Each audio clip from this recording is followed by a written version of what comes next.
Donc quelques exemples de normes du coup.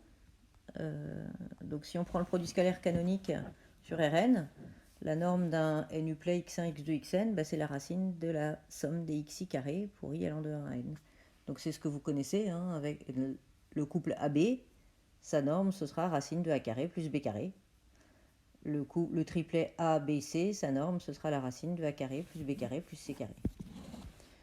De la même façon, si on prend le produit scalaire sur l'ensemble des fonctions continues sur le segment AB à valeur réelle, défini par f scalaire g égale l'intégrale de fg sur le segment AB, ben la norme de f, c'est la racine carrée de l'intégrale de a à b de f carré de t dt.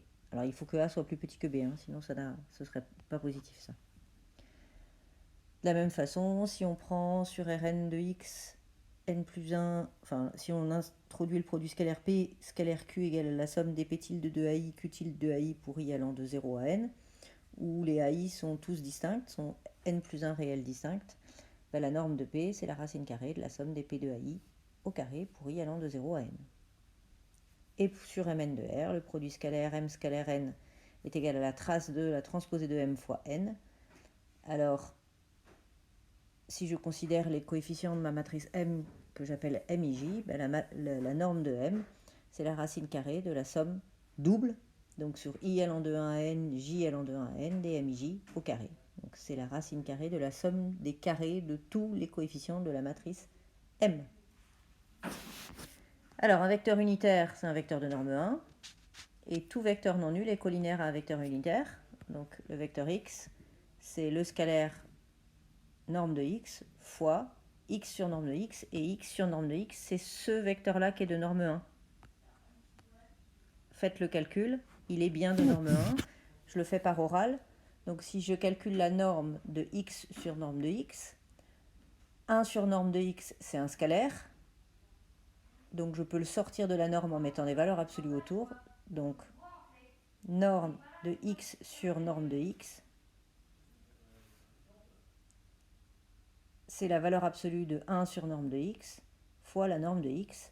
Et la valeur absolue de 1 sur norme de x, bah c'est 1 sur norme de x puisque c'est déjà un réel positif. Donc je me retrouve avec norme de x sur norme de x, c'est-à-dire 1.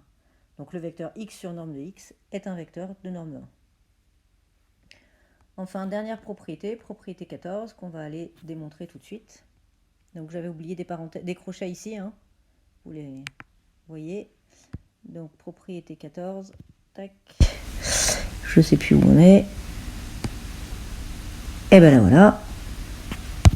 Donc propriété 14.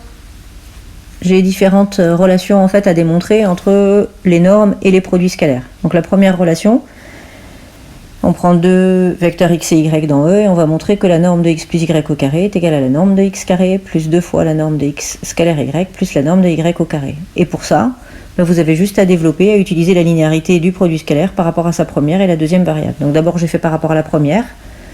Donc x plus y scalaire a, c'est x scalaire a plus y scalaire a, avec a égale x plus y. Et ensuite j'ai réappliqué la linéarité, mais cette fois par rapport à la deuxième variable.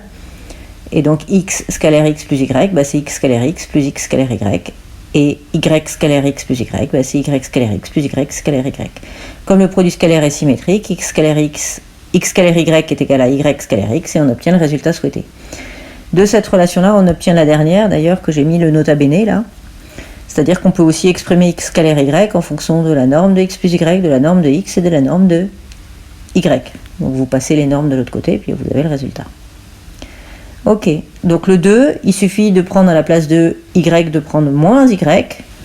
Et donc du coup, la norme de x moins y au carré, on obtient norme de x au carré plus 2x scalaire moins y plus la norme de moins y au carré.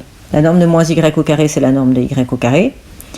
Et puis x scalaire moins y, c'est moins x scalaire y par linéarité du produit scalaire par rapport à la deuxième variable. Et on obtient le résultat souhaité. La troisième, vous développez x plus y scalaire x moins y en utilisant la bilinéarité, vous obtiendrez les résultats souhaités. Et enfin la dernière, elle provient de la première et de la deuxième.